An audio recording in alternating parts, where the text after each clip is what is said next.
Thank you, all of you. Kindly get seated, put your mobiles on silent, and we'll start with the event.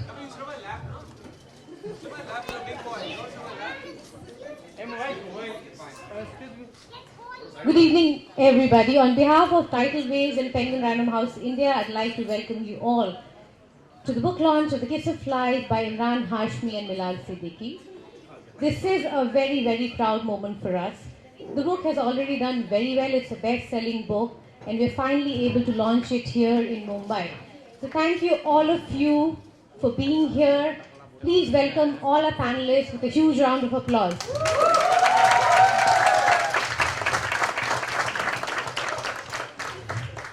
This event is also super, super special because we have the real hero of the book, Ayan, here to launch the book with us today.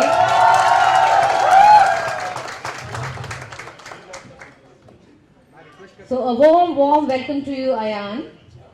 And let me quickly now introduce you to the panelists, although most of you are friends, family and fans, and you know all the people here already. We have Hussain Zaidi here, India's #1 crime writer, writer of many books from Black Friday to The Only Two by, and also a person whom we published Blue Salt books with. It's a real pleasure and honor to work with you, Hussain. I'm so glad that you're here with us today. Thank you.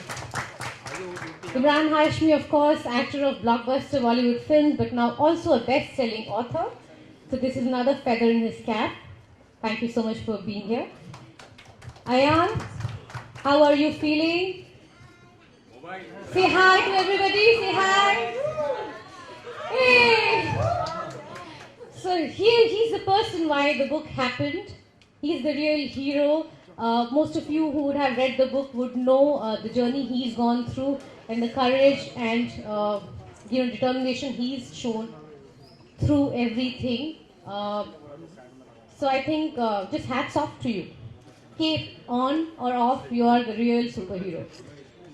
Bilal Siddiqui, a young talent, a very bright writer we have with Penguin Random House. He's written 2 books with us now, Bar of Blood and now The Kiss of Life. It's been a pleasure working with you, Bilal. You've always been behind the books. So keep us invigorating us with your energy as well. Thank you so much. I would now request our guest of honor, Ayan, to formally launch the book here in Mumbai.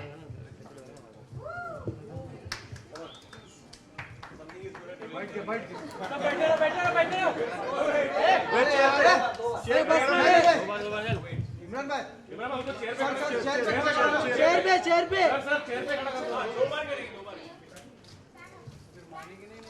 दूसरी बार में वो लोग सही हो जाएंगे। Mobile वाले भी ले लो, साथ में मोबाइल वाले भी ले लो।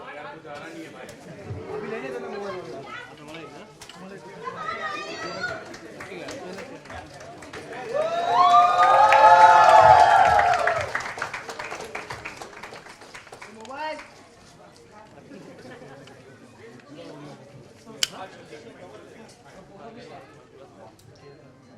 सर उनको चेयर पे खड़ा कर दो। सर उनको चेयर पे खड़ा कर दो।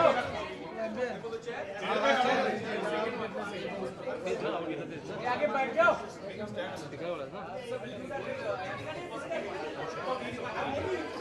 ये सुनिए।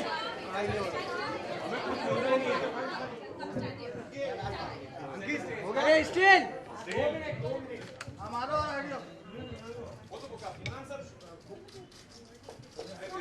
मेरा चेहरा तो बस कवर करो यार। चलो हो गया आप लोग बैठो यार।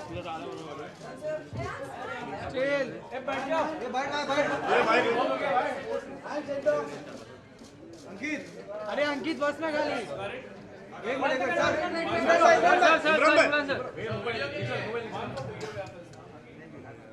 पैसा भी का दोबारा सर हमें मिला नहीं पीछे वीडियोग्राफर यार लॉन्चिंग ओए ए मोबाइल रख दे नीचे। अरे अभी मोबाइल नीचे करो।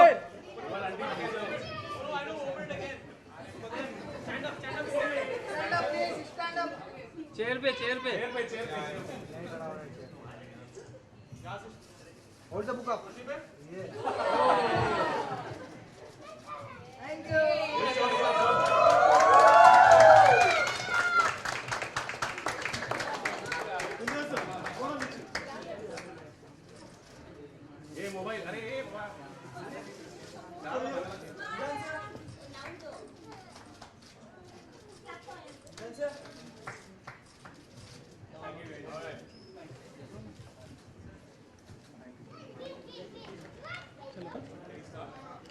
Thank you very much. Guys, thank you very much. This wonderful opportunity here to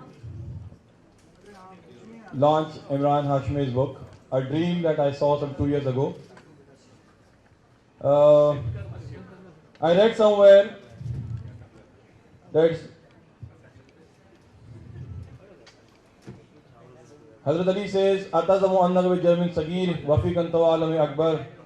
Do you think that you are a minuscule germ? Inside you is hidden a vast universe. So, when we look at Imran Hashmi's journey, the way he started off as a software technician, and then he wanted to be assistant director, and then he became a hero. In his first shot for Footpath, he took 45 retakes. I'm sorry, I hope you're not feeling bad about, but it's there in the book, so I think I can say that. I felt bad, not me. Okay. So from 45 retakes to world's most famous serial killer, lying to his father, is something which will bring your heart to your throat. You must read this book for the reason of seeing the real life courage of a father and a son. And how we all, of course, see so much of courage in our life. But I'm saying that when we see these stories, when we see these real life stories of a father and son going through it, you will understand that yes, there are people who go through this and they still survive and turn out far braver than what they were earlier. So when I went to Imran once about 2.5 years ago and asked me to write the book, he was very reluctant, he was not sure. So after that, when he agreed to write the book and when he discussed all those unknown facets of his life, you will find that those are very interesting, and the book is so unputdownable that 3 people who have read authors have said that wish that they were in the place of Bilal Siddiqui and they were in this place to write this book and author this book with Imran.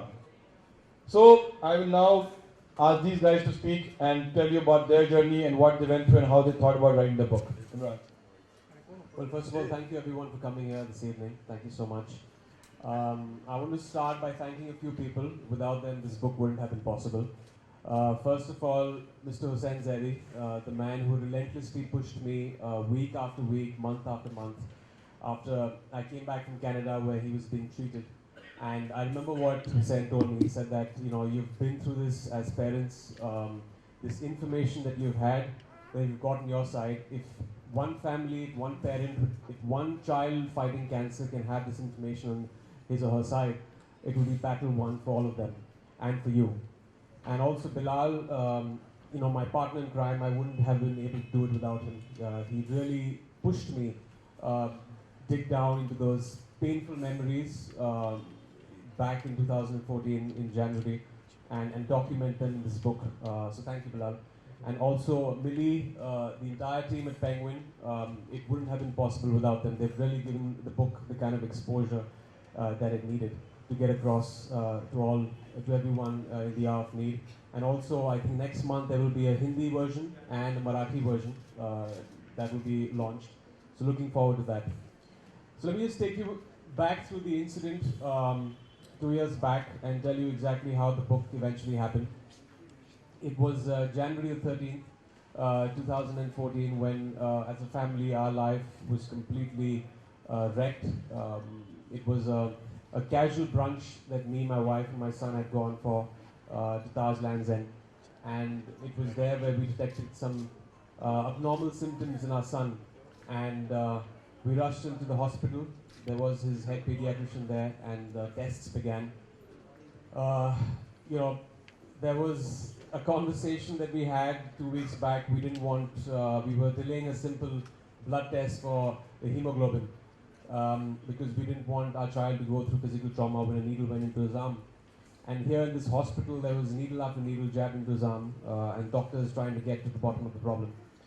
Anyways, that nightmarish of a day ended. We went back home and I went onto the internet to do my own research. And I typed out his symptoms and what I was confronted with on one website, Delhi to my part. It said the dreaded C word. And below that, there were a list of other diseases. And I remember going to sleep that night. Before that, I prayed to God and I said that please don't let this be cancer, please don't let this be cancer. But next day, our worst fears manifested. His chest x-ray and his blood tests were normal.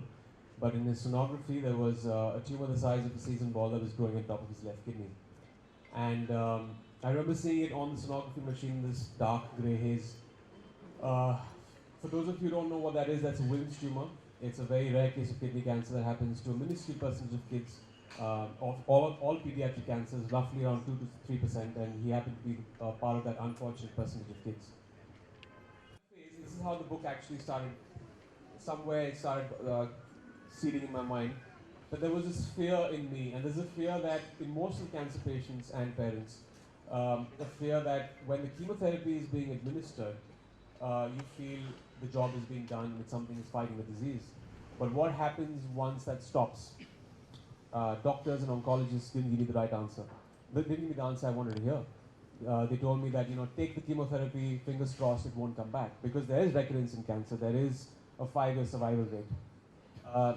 So I started doing my own research, and turned out some great information which was going to help us out was that roughly 90% of cancers were lifestyle related, and a small percentage of cancers were genetic, which means that we could have fought this, we can fight it, and there are a lot of things that come into play. There is obviously lifestyle is what, when you come to cancer, when you come to terms with why cancer happens.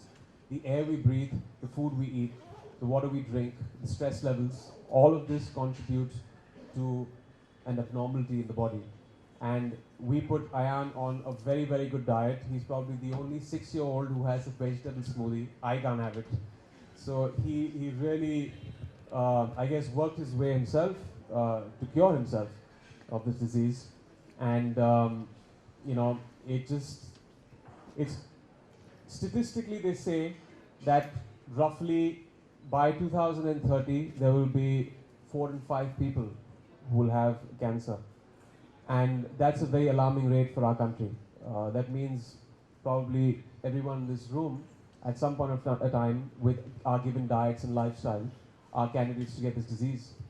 So I felt once Hussein came to me and Bilal came to me and they said that, you have to get this information out to people.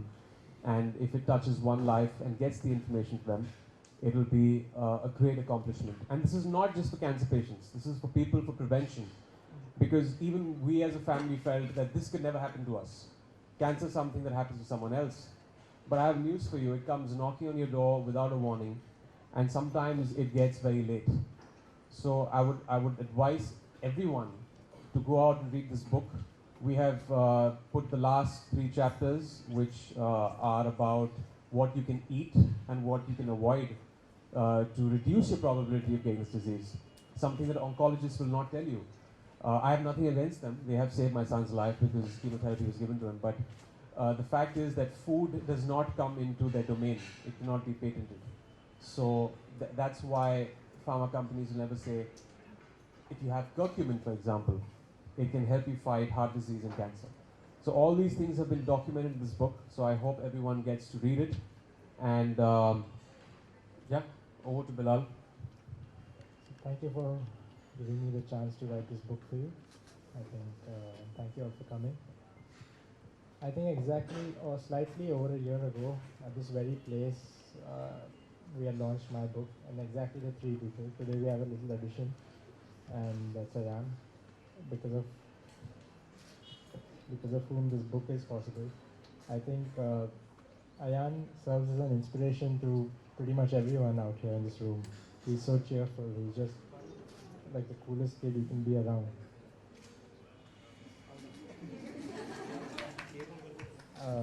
So the book had actually started, I think, sir, year and a half ago? Yeah. When sir had actually met him and discussed it, and after that I think they decided that I'm fit to write the book, which was a big, it was a big opportunity for me, but it also it was a big responsibility as well, considering the fact that I had to tell the story of someone whose shoes I haven't been in, and doing that was easier than I thought it would be, because he literally he was pretty cooperative. He would tell me almost everything in detail. Even if I missed something out, he would relive that moment, and I would actually see him choking up at certain instances because it just can't be easy having to go through all of that all over again. So I think it's a it's a great thing that he's done by getting this book out and sharing his experiences, something that not everyone will be open to speak about, but not just experiences, but also certain things he came across which he felt was needed, was imperative to document in the book. So, having said that, the book is not a grim retelling of just what happened, but it is also he retraces his journey as an actor, which is pretty entertaining to read. It was entertaining for me to write as well, and I think all in all, the book will inspire you and educate you. But at the same time, it'll leave you with a smile in the end, and if that's what happens, I think we're successful at having put this book out. So, Imran, what do you feel? I mean, when you still read those pages, how do you recall those small episodes that you went through while you were writing this book, or when you were going through in US and in India? You know, first things first, when we decided that this is going to be documented in this book, I thought it's going to be an extremely painful journey to relive all of that once again. In some ways, moments brought about feelings of nostalgia, because, like Bilal said, the book is not just about the episode of cancer. It's about retracing my family and how I was in college, school, my grandmother, my father, everyone in the family. But apart from that, I think it was very therapeutic. It's like counseling. You know, there are feelings that are there. You've been through them. They're painful. But the moment you talk about them or you pen them down, it just finds some kind of closure. So I think this book really, when I went through reading it at one stretch, once it was done, it again was extremely therapeutic to know that the worst is behind us, and fascinating because we as a family unit could actually get through this and we could fight this disease. And it takes me back to the first day, the hope with which we started off. Where Parveen and me held back our tears because we couldn't in front of him. We had to show and be this come from a place of strength, and told ourselves that we're going to get through this and we're going to make sure nothing happens to our son. So it's just a feeling of accomplishment. Everyone felt that, my family, friends, everyone when they read the book. What about those stories of your, when you were climbing the ladder of success, becoming a star? For example, those stories about you, kissing a heroine and coming home and seeing a sulking wife. So what about those stories? Do you feel bad about it? Or does Parveen still fight with you about those? She still sulks. She doesn't hit me as hard. Okay. Yeah, earlier it used to be with a bat. Okay. Now it's just with the hand. So she's kind of tamed down over the years. But do you still bribe her with that jewelry? Piece of jewelry you have to give every time you kiss her? Bags. Bags. I always buy her bags. Okay. For every kiss, for every film. So So she's got a cupboard full of bags. There's one cupboard dedicated to bags. Yes. So after Azhar, after kissing Riki's Fakhri so many times. No, as many times. Okay. Bag is only once. Only one. Yeah. We had a barter deal. That way, I told her ऐसा कंगाल हो जाऊंगा मैं. Okay. हर चीज का पैसा मत देना. फिल्म का पैसा ले लो और बैग खरीद लो उसका. So, are there more such stories which you have not disclosed in this book and just kept to yourself, which you will reveal some other time? Hussain, this takes me back to a discussion we had in my van a month back, where I thought you were joking, but you were actually serious. I said that Hussain actually came up and said, Imran, this book is doing so well. I'm greedy. I want to tell you to write another book. I was like, I have no experience to share right now. I just shared this the biggest experience of my life. And now Hussain will tell you first the title of the book that he wanted me to write now. Please tell them the title of the book. Let's keep it secret, Imran. We'll do it when we do it. It's about, just at least tell them what it's about. Okay, you tell. You go ahead and do this. I just said the title, no? Title to bata do.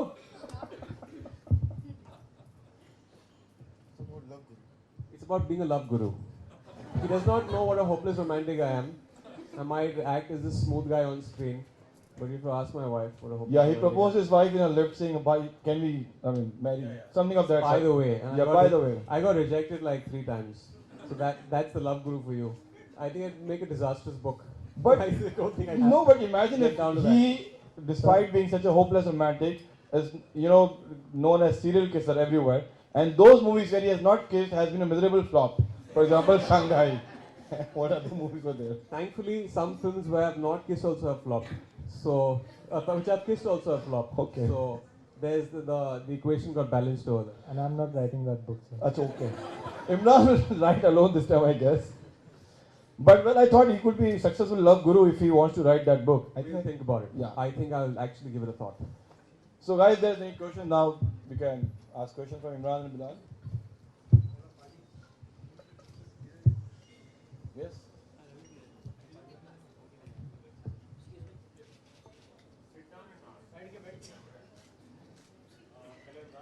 Hi. Firstly, I'd like to admit that I'm the biggest Imran Hashmi fan maybe in the country. So much so that my engagement was Imran Hashmi based scene. Pretty convenient. I'm assuming things now about the engagement. I'm getting visuals in my head. It was based on your songs. So Okay. I'll stick to the That's good. theme of this event.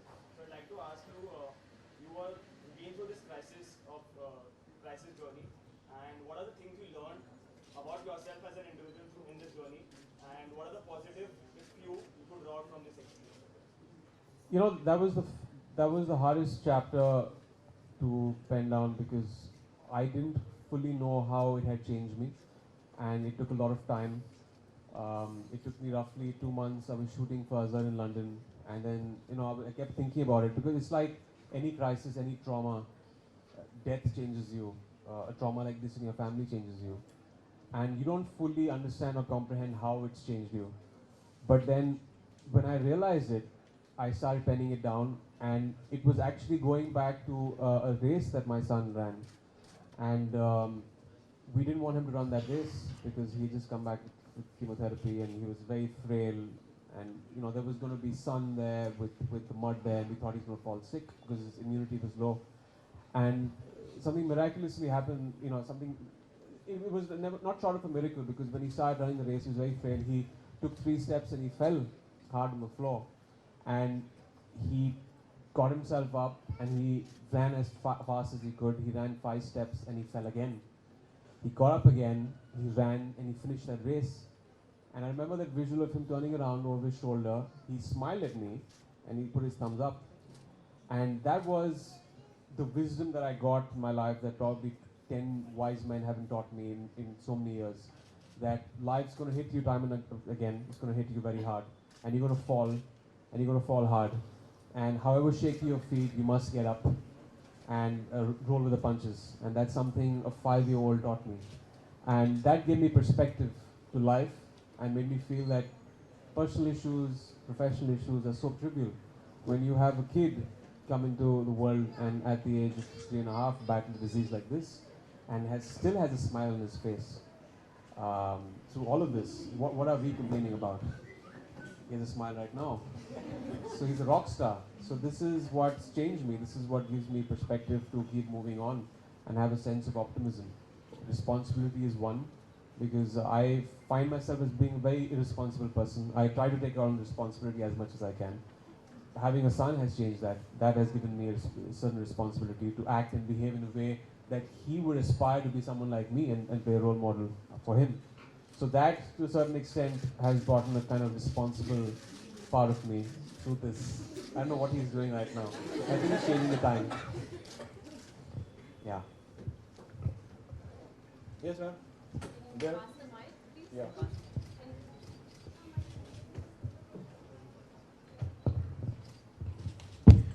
Hi everybody. Bilal, my question is to you. It's a fantastic book and we have seen the actor's journey and the father's journey. How difficult or easy was the author's journey for something that you may not have felt yourself? You are not a father yet. So how was it to encode and decode and present it so beautifully? That's one of the first things that came to my mind before I took this project on. The fact that I'm not a father. And also, I will probably never be able to understand what he went through because it is a complex. I mean, there's not one particular emotion you're hit with when you hear something like that. It's what I pretty much had to rely on was the censor and his Imran Sir's accounting of what happened, and from there I had to actually get into his head, and luckily he narrated the incident to me as many times as was needed until I got it just right. And even if I did falter at times, he did rewrite that portion. And as a person, it has certainly changed me a lot. The way I look at life now, the way I learn to take the small things. I mean, I learned not to take the small things for granted. The way I don't know, my food habits haven't changed much. I still have 5 Cokes. I have 2 now.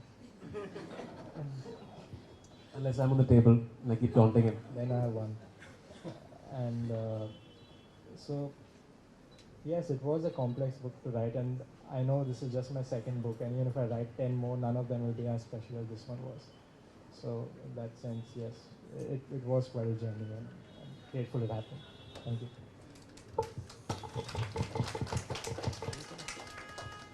Imran, made possibilities of turning this book into a movie? I don't know how it would lend itself to a movie. I don't see it really becoming a feature film with the story that's there. I don't know. I hope cinema goes that way and it becomes that kind of film and gets a mainstream release. But what we're trying to do right now is make.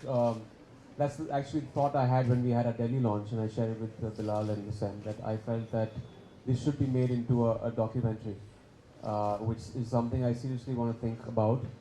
Because when I came down to talking to a lot of people here and seeing the case studies of people who've been treated with of cancer with the conventional treatments here, and also there's a holistic way of looking at things. There's an alternative way which is not mainstream. So 95% of the times you will feel that oncology is the way to go. That go and get your chemotherapy and radiation, which is fine, but you also have to understand that there are other ways where people have been treated through nutritional intervention, and it has worked for them. I have spoken to people who have cured themselves of 4th stage cancer with nutritional intervention. After a certain age, you cannot get chemotherapy. It plays havoc with your body. My mom passed away at the age of 70, 2 months ago. She didn't die of the cancer. She died because the chemotherapy created havoc in her body and she couldn't get off the bed. So it would have been best for her to go through a nutritional plan, because after a certain age you can't deal with that chemotherapy. So these are the options, and this is the kind of information that needs to get out to people, and people don't have this information on their side. So I think the documentary would really help telling people about the alternative treatments, and also about, of course, conventional is something that I still stand by. It saved my son's life, but if you have a synergy of both treatments, it goes a long way. Also, what was the reason you took Ayan to Canada and not India? Was it because they have the medical facilities there? Our medical facilities are no less. I felt the environment there is great to recuperate, because pollution is one thing that causes it. There's one way of looking at it. Cancer is actually a symptomatic response of the body. The amount of toxins you throw into it is going to play up one day. And in his case, it was a genetic malfunction because he was too young. But going to Canada, the air there, the kind of food that he would get, he could have access to organic food to kind of recuperate through this and get his immunity back, was very essential. And also over there, they have a field which we don't have here, which is something that I would want to see in India, is psychosocial oncology. That does not, is the psychology of patients and parents when they go through treatment. It scars you. It's something that probably I feel me and my wife need to go for a counseling session after this, because there's a deep-rooted fear in us after we have gone through an incident like this. And Canada has that. So I didn't want him to change as a person, because he was this vibrant force of nature, which he still is, and that he's not changed at all. So this is because I wanted the environment to be great, and it's not changed in one bit. The entire, he used to have the chemotherapy. Next moment he was out conversing with the doctors, the nurses. Everyone knew Ayan Hashmi. Everyone knew who he was when he used to enter the floor. So. Imran आपका नाम आता है और किस साथ में आता है बुक का भी नाम किस रखा है खास ये इसकी वजह हुसैन सर हैं, क्योंकि जब हम इस किताब का टाइटल ढूंढ रहे थे तो बहुत सारे टाइटल के ऑप्शंस मैंने दिए। जनरली बिलाल इन टाइटल्स ऑप्शन से सहमत रहते थे, लेकिन हुसैन सर कहते थे कि नहीं, कुछ जम नहीं रहा है, वो मज़ा नहीं आ रहा है। और ही टू टेल मी दैट ये कभी कभी आ जाता है थॉट प्रोसेस, आप एयरप्लेन में बैठे हैं, आप कहीं जा रहे हैं और आपको सोचने की ज़रूरत नहीं पड़ती है, बस टाइटल आ जाता है। So I think that day I don't cook normally. I was cooking an omelette at home, and I had given him so many title options, which he said no for. And suddenly this thing came to my mind, Kiss of Life. तो मैंने बिलाल को phone किया, मैंने बोला कि मिली को phone करके बोल देना कि एक टाइटल मैंने ढूंढ लिया, kiss of life. She is not going to say no to this, I know that. तो Bilal called her up. In 2 minutes he called me back and said he was laughing on the phone. He said that they've got a very marketable title, Kiss of Life. So that's how the title came about. And of course, the tagline is something we thought about earlier. The earlier titles that I had given were things like Don the Cape, Superhero Kids. Lekin I get Hussein's point कि it was not a personal thing. और इसमें कुछ अगर आप मेरी फिल्मों का ये निकाल दो इससे reference, so it is life affirming, Kiss of Life. There's certain optimism in that. Forget about all my films. Get that visual out of your head. So that's what I guess Kiss of Life brings forth. Imran, your performance as Azhar was highly appreciated, but the movie didn't collect much money at the box office. Any disappointments on that front? I am very, very happy with the reception the film has got, and I'm very happy with the messages, with the adulation that people have given for the performance in the film. These counting pennies and dimes, trade wale karte rehte hain. But we are very happy as a team that we, made a film that we started off with, very proud of, and we ended up achieving that. And the audience that had to go and see it, they loved it. For me, it's an accomplishment all the way. We also heard that when Ayan was going through their treatment, there were times when he was alone with his mom, Parveen. So, could you tell us those times when she handled it alone herself? That she can say, but I think it was very testing for her because I was not there. She had to take him to hospital every week, and there were these drugs that were administered to him, chemotherapy drugs, and the reactions used to be very, very strong. When kids have chemotherapy, I didn't know about this. I was hearing it on the phone, on Skype, I used to converse with them. But he used to sometimes throw up 10 times a night. So there used to be a bucket kept next to him, next to the bed, after he took a chemotherapy drug. And for 2 days, he used to bring up all the food. And he started losing hair, and he started getting these very weird side effects called foot drop. The foot used to go limp, and he used to get pins and needles in his hands and his feet. So she was dealing with all of it. I couldn't have done it without her. She was really this pillar of strength that got Ayan and me and the entire family through this. And for some reason he's walked out. He's bored. His father's yapping a bit too much. So, one question. Let us, yes. Your dream come true and I'm sitting with you here. So I just want to ask something regarding your new movie. Would you like to share something with your fans regarding the upcoming movie? Right now there's only Raj reboot that's releasing in September 19th. And it's a bit of a Raj right now, so we'll unfold it very soon when the promo's out. Promo should be out in the next 2 weeks. So 19th of September is the next release. Yes, yes. Let her ask. The girl with specs. Yes.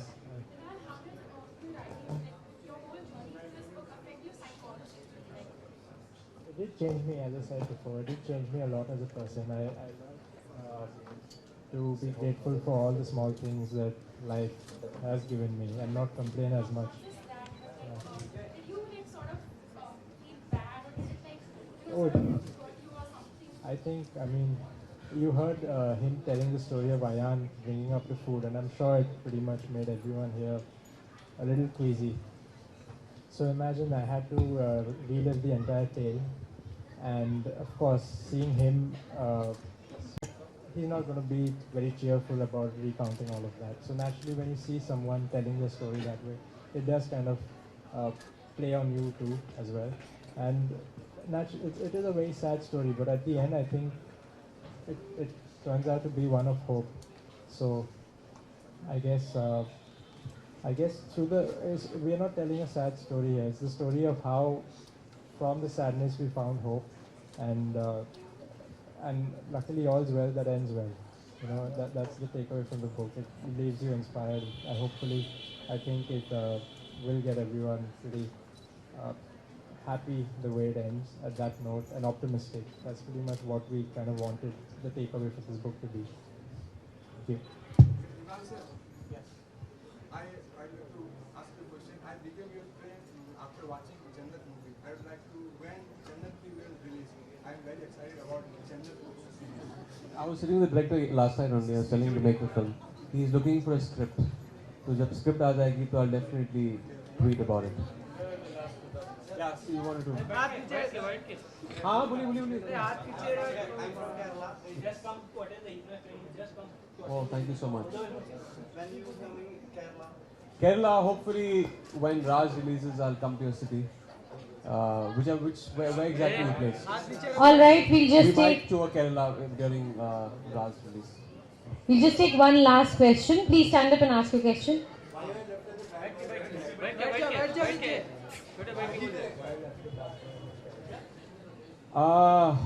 Yeah, I know you're not missing it. You might see a bit of it in Raj. I know. You might see a bit of it in Raj. So I'm getting back to that again.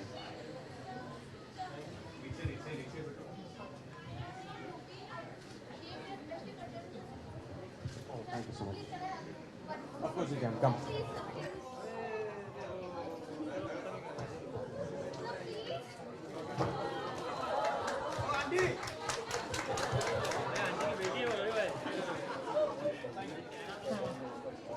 My wife is there. Say hi to my wife. I'd like to invite Parveen to come up on stage and please join us. Please come up on stage.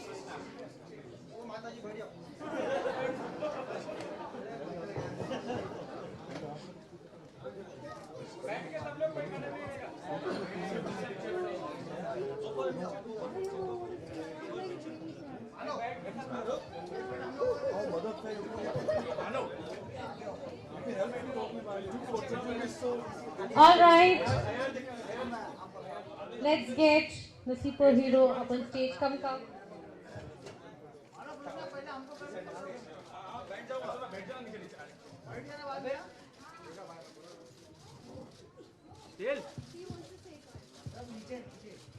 मानो बच्चा नहीं दिख रहा यार। नीचे के side होगा तो आइडिया।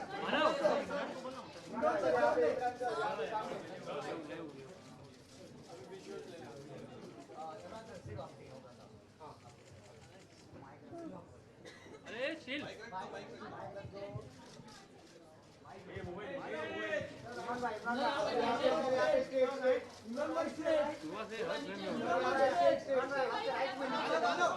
अरे सुहास अरे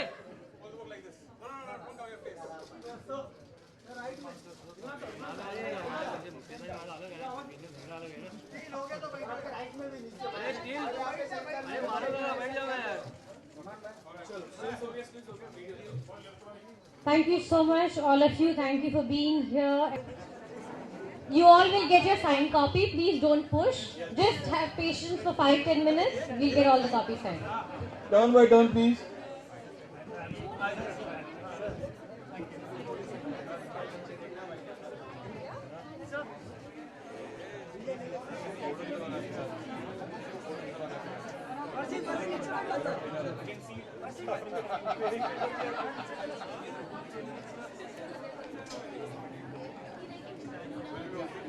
After you got your signed copy, can you please get back and get seated? Thank you.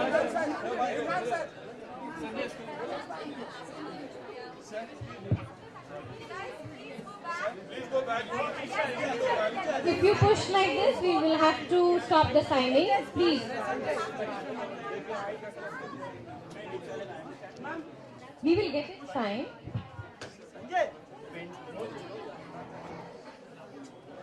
Sanjay पीछे ना संजय